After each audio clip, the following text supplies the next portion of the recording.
I'm diving into a topic that sparks a lot of what ifs, Joe Carnahan's A-Team sequels that never happened, and why they could have reshaped the franchise. But I'm not just summarizing the quotes or rehashing the marketing talk. I want to unpack the ideas, the what ifs, and the bigger movie world trend this touches on. If you're here for hot takes, this is your lane. What's the core idea here? Carnahan believes the A-Team film had potential for more than one movie and blames marketing for the underperformance that derailed sequels.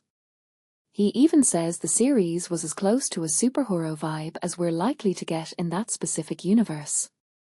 My take: that's a fascinating claim because it suggests a path where a big-budget heist action team-up hybrid could have evolved into a modern franchise with recurring installments exploring different team dynamics, bigger stakes, and perhaps a serialized arc across films. What this really highlights is how marketing can kill or save a franchise's trajectory more than the film's content itself. Personally, I think the idea of treating the A-Team as a superhero-like franchise is misunderstood in some corners. The 2010 film had a fun energy, but not enough clarity about a long-term arc or a distinctive tonal shift that would justify multiple chapters.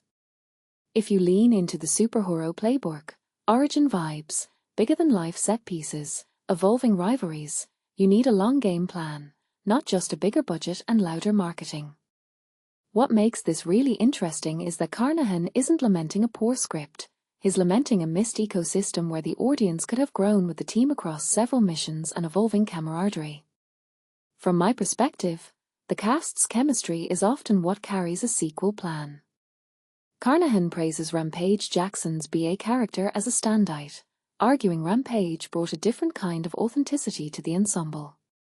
In other words, a sequel strategy should lean into what the cast uniquely delivers, not replicate the first film's formula. A detail I find fascinating is how a non-traditional casting choice can reframe a franchise's identity. If the next films in a planned trilogy leaned harder into those strengths, balancing action with character-driven humor and moral color lines, it could have been a compelling franchise spine rather than a single loud mission blockbuster.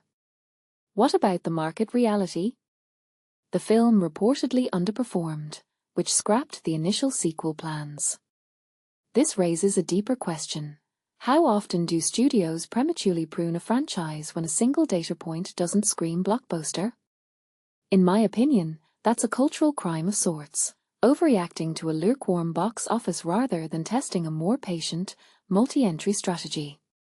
If you take a step back and think about it, a trilogy could have allowed for prestige elements, deeper backstories, evolving antagonists, and a chance to reframe the team's legend in a way that makes teenagers and adults alike buy into a longer journey.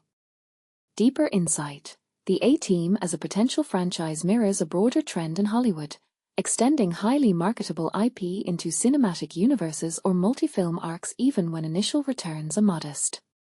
The idea is to build a recognizable team with a flexible roster and a shared mythos that can adapt to different threats and settings. What this suggests is that studios might be undervaluing their slow-burning approach in action properties. The real value isn't just a big number on opening weekend. It's the franchise's longevity, audience attachment, and cross-media expansion. One thing that immediately stands out is the balance between authenticity and spectacle. Carnahan notes Rampage Jackson's performance, implying that authentic chemistry can elevate the material beyond a simple crowd-pleaser. What many people don't realize is that the magic in sequels often comes from listening to what the original crew did well and doubling down on it, while twisting it enough to feel new. If a follow-up focused on the team's interpersonal dynamics, rival factions, and a more personal stake for each member, it could have given fans a reason to return beyond flashy set pieces. From my perspective, this topic also raises a meta-commentary about how we evaluate sequels. Do we reward ambition, or do we punish it for not matching a single immediate hit?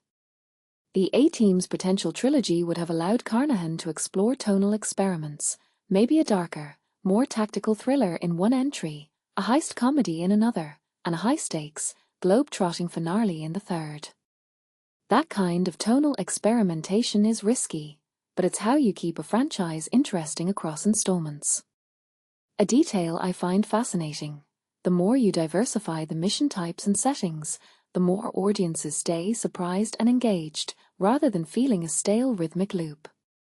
What this really suggests is a bigger trend toward modular storytelling in big-budget cinema. The A-Team could have become a living, evolving brand rather than a single film with a couple of marketing hooks. If studios design sequels as part of a symbiotic arc with evolving character arcs, cross-media tie-ins, and a clear ladder of escalating stakes, fans invest more deeply. A step back reveals that the failure wasn't just about a lack of a sequel. It was a missed opportunity to build a franchise identity that could weather a few missteps and still bounce back. Closing thought, Carnahan's reflection is less about blame and more about a blueprint that few studios have fully embraced in action franchises.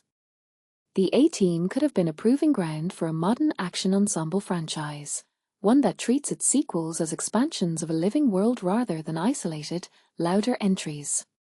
If you were to revive this concept today, what would you lean into first? Character-driven arcs, a unified universe, or a radical tonal shift that makes the team feel newly dangerous? Let me know in the comments what you think would have kept the A-Team alive for a real trilogy, and what you'd want to see if a new team-up ever returns.